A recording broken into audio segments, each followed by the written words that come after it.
اسماعیل علیہ السلام یو ځل ښکار پسې وته ښکار کوي ابراهیم علیہ السلام راغی وته فرمای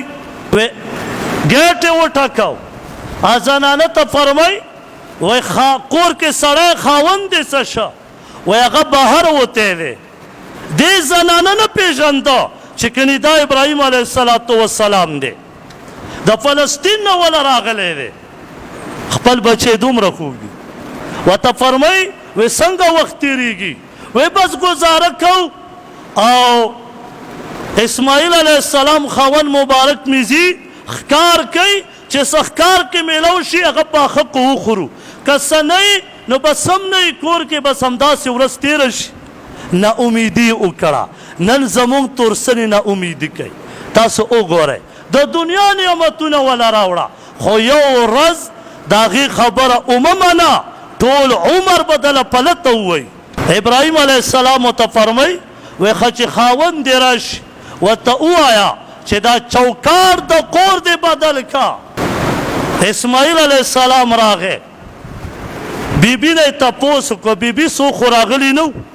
کور ته نو هغه زنانه ورته وایي بیبي ورته وایي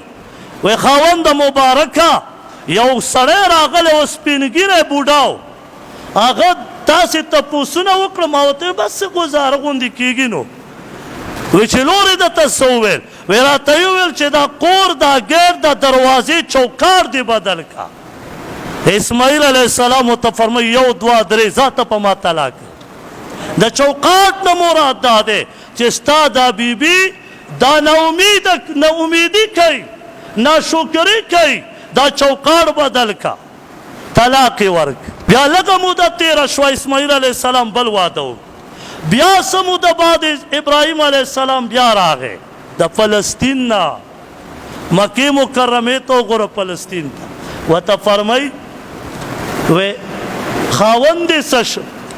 هغې نه پېژانده چې دا زما سخر دی نو ابراهیم علیه السلام ورته فرمایي ګزران څنګه تېرېږي هغه ورته عرض کوي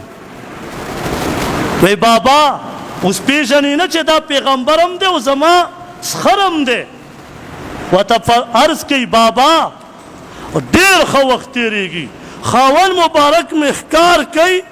خو لیکن وخت ډېر ښه تېرېږي که میلاو شي او که میلاو نه شي ښه خوشحاله یم ولې د پیغمبر بیبي یم اسماعیل علیه السلام چې کور ته راغی